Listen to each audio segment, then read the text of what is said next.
Mwanafunzi Elizabeth John Nestori ndiye mwanafunzi aliyekuwa na nidhamu ya hali ya juu kipindi chote cha mafunzo, naye anakabidhiwa cheti cha sifa kwa kuwa na nidhamu ya hali ya juu. Wageni walikuwa, mabibi na mabwana, anaondoka vizuri. Naomba tumpongeze, tumshangilie, tumpigie makofi mengi tafadhali. Mwanafunzi aliyefanya vizuri darasani kwa upande wa masomo ya Sajin ni namba A30, mwanafunzi Aisha Bitagela Hussein. Aliyefanya vizuri zaidi upande wa masomo darasani Sajin ni mwanafunzi Aisha Bitagela Hussein. Anakabidhiwa cheti cha sifa kwa kufanya vizuri zaidi masomo darasani kozi ya Sajin. Anaondoka vizuri, naomba tumpongeze, tumpigie makofi mengi tafadhali. Mwanafunzi aliyefanya vizuri darasani kwa upande wa masomo ya koplo ni namba A62, mwanafunzi Asma Zubair Mohamed. Aliyefanya vizuri zaidi masomo darasani kozi ya koplo ni mwanafunzi Asma Zubair Mohamed. Anakabidhiwa cheti cha sifa kwa kufanya vizuri zaidi upande wa masomo darasani kozi ya koplo.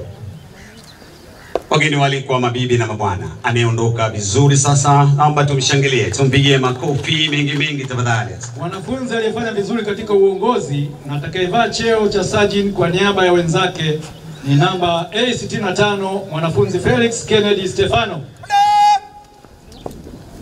Mwanafunzi atakayevaa cheo cha Sajin kwa niaba ya wenzake na ndiye mwanafunzi aliyefanya vizuri zaidi uongozi kipindi chote cha kozi ni mwanafunzi Felix Kennedy Stefano. Anakabidhiwa cheti cha sifa na sasa anavalishwa cheo cha Sajin kwa niaba ya wanafunzi wenzake.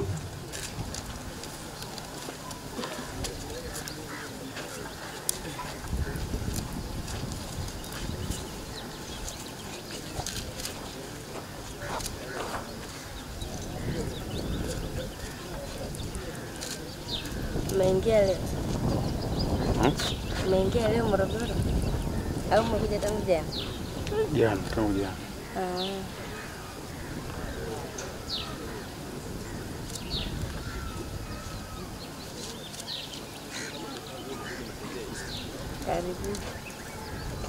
Karibuni Morogoro. Nashukuru.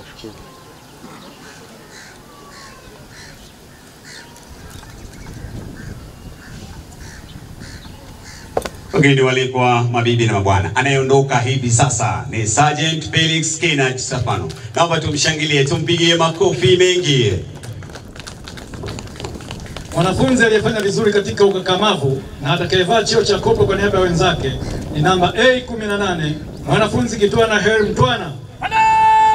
Mwanafunzi atakayevaa cheo cha koplo kwa niaba ya wenzake na ndiye aliyefanya vizuri zaidi upande wa ukakamavu, mwanafunzi Kitwana Heri Mtwana.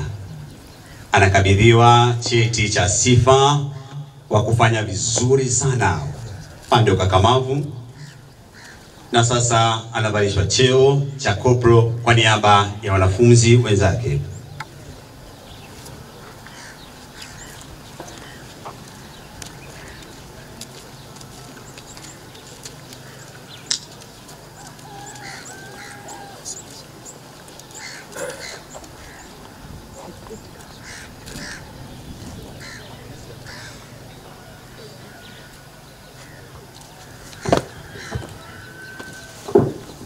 Anayeondoka sasa ni koplo Kitwana Heri Mtwana. Tumshangilie, tumpigie makofi mengi tafadhali.